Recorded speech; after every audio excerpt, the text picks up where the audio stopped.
Mathematics is often called the science of patterns, but what does that really mean?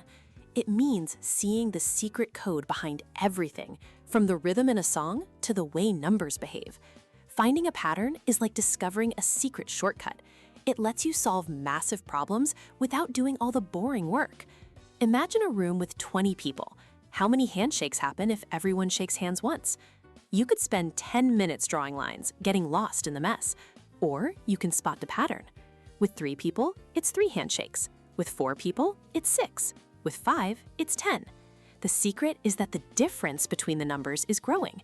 First you add 2, then 3, then 4. Once you see that rule, you can find a formula that solves for 20 people in 5 seconds. This is the key strategy. Always look at the difference between numbers first. Sometimes the pattern is simple arithmetic, like adding 5 over and over.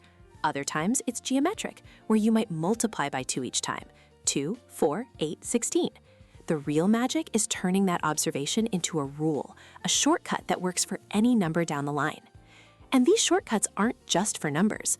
Think about building squares with sticks. 1 square takes 4 sticks, but 2 squares joined together only take 7, not 8. Why? Because they share a side. Each new square only adds 3 more sticks. So for 100 squares, you don't multiply by 4. You start with 4 and add 3 99 times. That simple observation saves you from a massive counting job. This is why patterns matter. Scientists use them to predict the weather. Engineers use them to build bridges. Learning to spot what repeats or how it grows is more than just math. It's training your brain to see the hidden logic that structures our world.